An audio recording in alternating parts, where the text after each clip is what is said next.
Hey guys, I'm sorry in advance about the quality of this video. I have to record on my MacBook right now until I find where the camera is that's somewhere in this house. So just bear with me for right now. Today I wanted to talk about something that I think a lot of people forget, mostly because as human beings we're a very passionate species. When we have an opinion, we get really passionate and involved in that opinion, and typically if someone disagrees with it, no matter how respectful they are about their disagreement, we feel kind of like we're being attacked because we're like, no, no, no, this is how it is. And we need to calm down with that. The reason I think of this is because I saw that they announced who the 13th Doctor is going to be on Doctor Who, if you watch that show. And it's going to be a woman. It's going to be the first female Doctor ever. And there's very divided opinions on this matter for a multitude of reasons. A lot of people really like it because they're like, hey, step forward in feminism. It's finally not just going to be a boy's world for that role. And some people don't like it so much.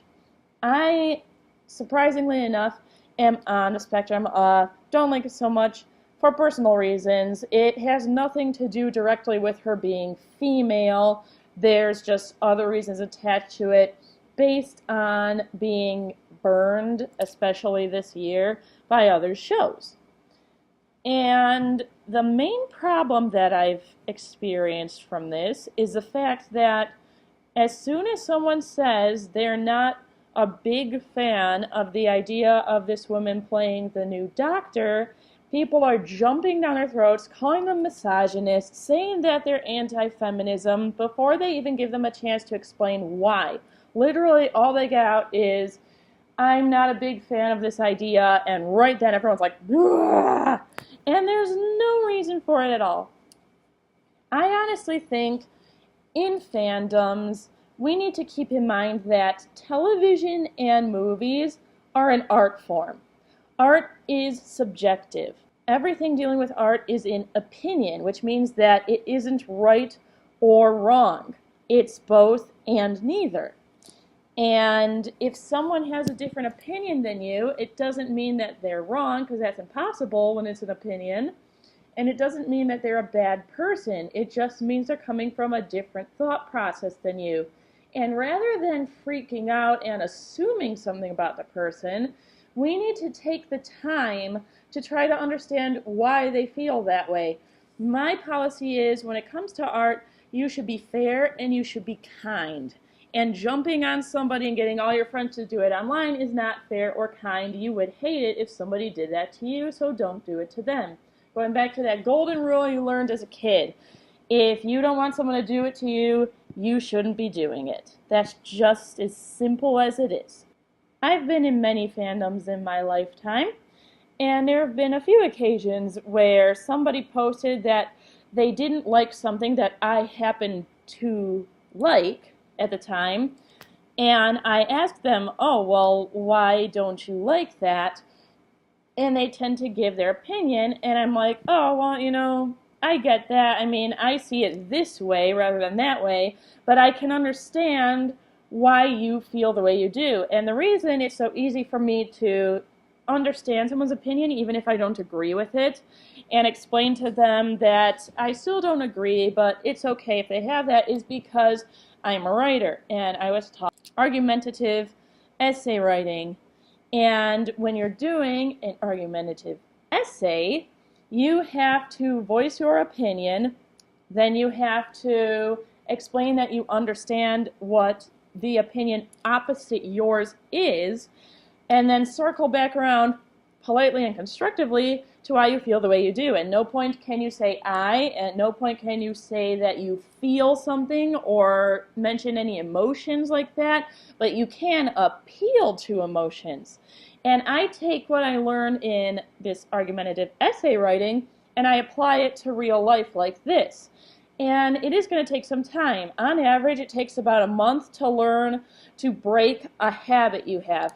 And honestly, this is just a bad habit people have. It's a bad habit to listen to somebody else's opinion, make an assumption rather than asking them why they have the opinion, and then getting really upset and offended, most likely for absolutely no reason if you actually took the time to talk to them. And you have to remember how to ask them why they feel that way as well. When you're asking them, okay, you have a different opinion than me, why do you have that different opinion? You can't ask it in a way that sounds insulting, because if you do that, or if you say anything that kind of implies to that person that you are the only one who matters in the conversation, they're just not going to talk to you and they're not going to listen to you because you sound like a douche now. So from now on, when you have a different opinion on something artistic like television and movies than somebody else, I advise you to not message them or comment on them right away. First, read what they said. If it's not clear, or they just plain didn't say why they feel that way, say, I noticed that you seem to feel blank way about this. I feel this way. Briefly explain what you feel and why, and then say, could you please clarify why you don't like this thing that I like?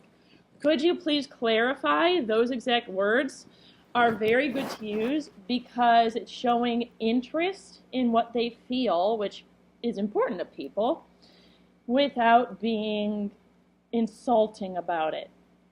So this is just some food for thought video today. I just want to make sure that if you've been doing this and you haven't realized it, you catch yourself now and you spend the next month endeavoring to find people who have a different opinion on anything artistic than you do and trying to understand their thought process.